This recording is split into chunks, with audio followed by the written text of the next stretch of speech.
வணக்கம். 2026 சட்டமன்ற தேர்தலை நோக்கி தமிழக அரசியல் கட்சிகள் தன்னுடைய நகர்வுகளை நகர்த்தி கொண்டிருக்கிறது. ஆளும் திராவிட முன்னேற்றக் கழகமும் ஆண்ட அனைத்திந்திய அண்ணா திராவிட முன்னேற்றக் கழகம், தமிழகத்தில் இருக்கக்கூடிய இதர கட்சிகளும் தங்களுடைய எதிர்காலத்தை நோக்கி ஒவ்வொரு அரசியல் கட்சிகளும் தங்களுடைய பயணத்தை தொடங்கிவிட்டார்கள்.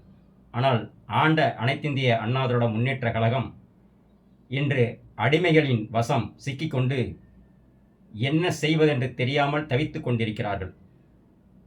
புரட்சித் தலைவர் இந்த இயக்கத்தை தமிழகத்தில் அனைத்திந்திய அண்ணா திராவிட முன்னேற்றக் கழகம் என்ற மாபெரும் மக்கள் சக்தி கொண்ட இயக்கம் ஆள வேண்டும். எதிரிகளுக்கு சிம்ம சொப்பனமாக அனைத்திந்திய அண்ணா திராவிட முன்னேற்றக் கழகம் இருக்க வேண்டும் என்ற உயரிய நோக்கோடு தான் இந்த இயக்கத்தை தோற்றுவித்து ஒரு சிறப்பான நல்லாட்சியை கொடுத்தவர் மக்கள் திலகம், ஏழைகளின் இதயக்கனி புரட்சித் தலைவர் ஆவார்.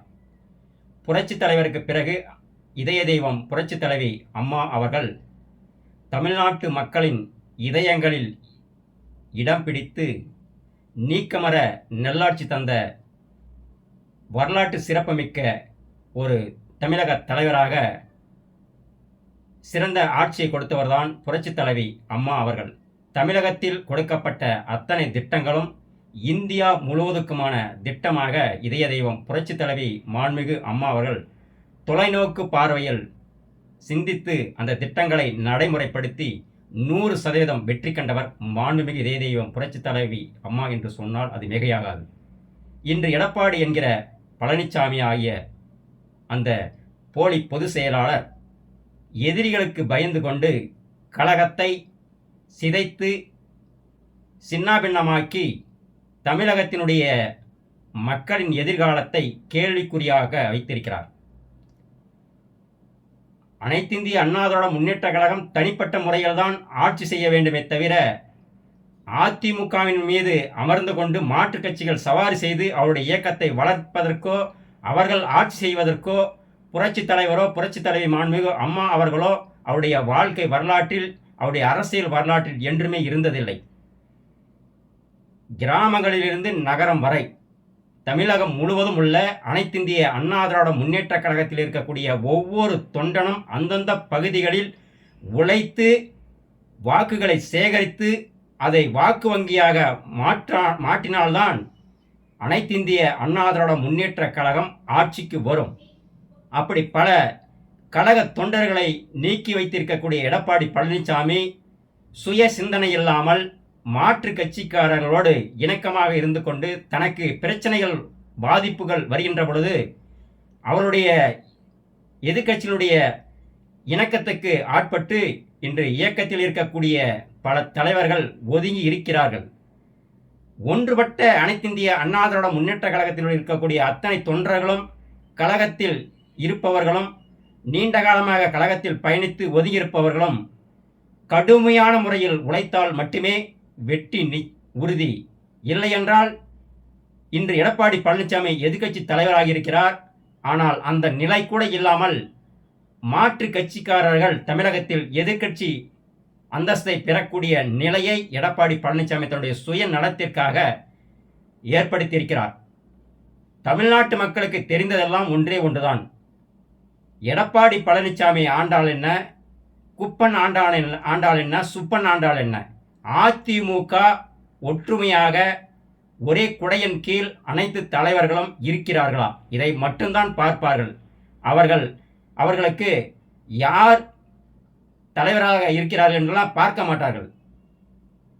அதிமுக ஆட்சிக்கு வர வேண்டும். அதற்கு அனைத்திந்திய அண்ணா திராவிட முன்னேற்றக் கழகத்தில் இருக்கக்கூடிய பல நிலைகளில் இருந்த பல்வேறு தலைவர்கள் ஒற்றுமையாக இருக்கிறார்களா, இதை பார்த்தால்தான் அவருடைய மனக்கணக்கை போட்டு அவர்களும் தமிழகத்தில் யார் ஆட்சிக்கு வந்தால் ஒரு நல்லாட்சி தருவார்கள் என்று சிந்திப்பதற்கும் கால அவகாசம் தேவைப்படுகிறது. 2026 ரொம்ப தூரத்தில் இல்லை, இப்போ ஜூன் வந்துடுது. இன்னும் 2-3 மாதம் போனால் தேர்தல் தேதி அறிவிக்கக்கூடிய ஒரு நிலை கூட நிச்சயமாக உருவாகலாம். இதையெல்லாம் எதையுமே பொருட்படுத்தாமல் அமைதியாக இருந்து கொண்டு எடப்பாடி பழனிசாமிக்கு மட்டும் அந்தந்த மாவட்டத்தில் இருக்கக்கூடியவர்கள் ஜால்ரா போடணும். ஜால்ரா போட்டால் பழனிசாமி தலைவராக இருக்கணும். தலைவராக மட்டும் இருந்தால் போதுமா?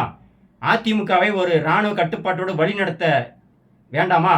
அந்த இராணுவ கட்டுப்பாட்டோடு வழிநடத்தக்கூடிய தகுதி எடப்பாடி பழனிசாமி கிட்ட இருக்குதான்னு கேட்டால் நிச்சயமா இல்லை. ஏன்னு கேட்டால் கழகத்தினுடைய ஒருங்கிணைப்பாளராக இருந்தால் முன்னாள் தமிழகத்தின் முதலமைச்சராக இருந்த ஐயா ஓ பன்னீர்செல்வம் அவர்கள் எடப்பாடி பழனிசாமியை முன்னிறுத்தி பல்வேறு நிலைகள் அவரை தனிப்பட்ட முறையில் விட்டு பார்த்தார்.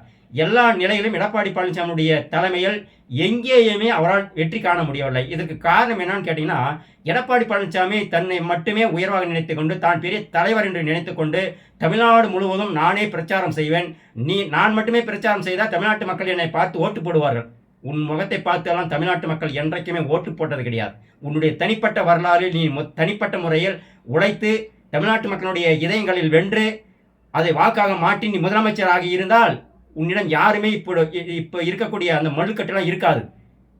இயக்கத்தை தொடங்கியவர் புரட்சி தலைவர், தமிழ்நாட்டு மக்களுக்கு நல்லாட்சியை கொடுத்தவர் புரட்சி தலைவர். அப்படிப்பட்ட உயர்ந்த தலைவரின் கீழ் புரட்சி தலைவர் மாண்புமிகு அம்மா அவர்கள் புரட்சி தலைவருடைய கொள்கைகளை அப்படி சிதறாமல் கொண்டு வந்துதான் அனைத்து இந்திய அண்ணா திராவிட முன்னேற்ற கழக ஆட்சியை தமிழகத்தில் நிறுவி காட்டினார். எதிரிகள் எல்லாம் வாய் மீது விரல் வைக்கக்கூடிய அளவுக்கு மிகப்பெரிய ஒரு ராஜதந்திரத்தோடு தமிழ்நாட்டு மக்களுக்கு நல்லாட்சியை கொடுத்த அந்த இதய தெய்வம் புரட்சி தலைவர் மாண்புமிகு அம்மா அவருடைய பொதுச் செயலாளர் பதவியை பறித்து கொண்ட நன்றி கெட்ட துரோகிக்கு அதிமுகவை வழிநடத்த துளியும் தகுதி கிடையாது.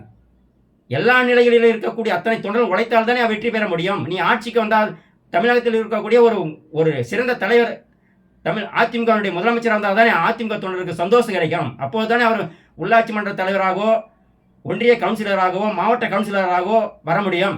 எதற்குமே தகுதி இல்லாத நபர் நீ பொதுச் செயலாளர் பதவியில் அமர்ந்து கொண்டு எல்லா தொண்டர்களுடைய உழைப்பையும் மட்டுமே பயன்படுத்தி கொண்டு உனக்கு ஏற்றாற்போல் நீ சட்ட விதிகளை கழகத்தினுடைய சட்ட விதிகளை மாற்றி அமைத்து கொண்டால் எப்படி கழகம் ஆட்சிக்கு வரும்? உன்னுடைய செயல்பாடு பிடிக்கவில்லை என்று தானே பல நிலைகளில் உனக்கு தோல்வி மக்கள் கொடுத்திருக்கிறார்கள். இதையெல்லாம் உணராமல் இருந்தால் எப்படி? சிந்திக்க வேண்டாமா? ஒரு சாதாரண கீழ்நிலையில் இருக்கக்கூடிய தொண்டர்கள் சிந்திக்கக்கூடிய அளவுக்கு கூட எடப்பாடி பழனிசாமி சிந்திக்கவில்லை என்றால் உன்னுடைய சுகம், உன்னுடைய ஏசி வாழ்க்கை இதையெல்லாம் ஓட்டு வங்கியாக மாறிடாது. ஓட்டு வங்கியாக மாறணும் என்ன செய்யணும்? எல்லா நிலையில் இருக்கக்கூடிய அத்தனை நிர்வாகிகளும் கழகத்துக்காக ஓடோடி உழைத்தால் மட்டும்தான் அதிமுக தனிப்பட்ட முறையில் வெற்றி காண முடியும். ஒரு கூட்டணி எதற்கு அமைக்கிறார்கள்? அந்த கூட்டணி கட்சிகளுக்குள்ளும் ஒரு குறிப்பிட்ட சதவீத வாக்குகள் இருக்கிறது. அந்த வாக்கும் சிந்தாமல் சிதறாமல் ஒரு கூட்டணி கட்சிக்கு கிடைத்தால் அனைத்து இந்திய அண்ணா திராவிட முன்னேற்ற கழகத்தினுடைய தலைமையில் ஆட்சிக்கு வர முடியும்.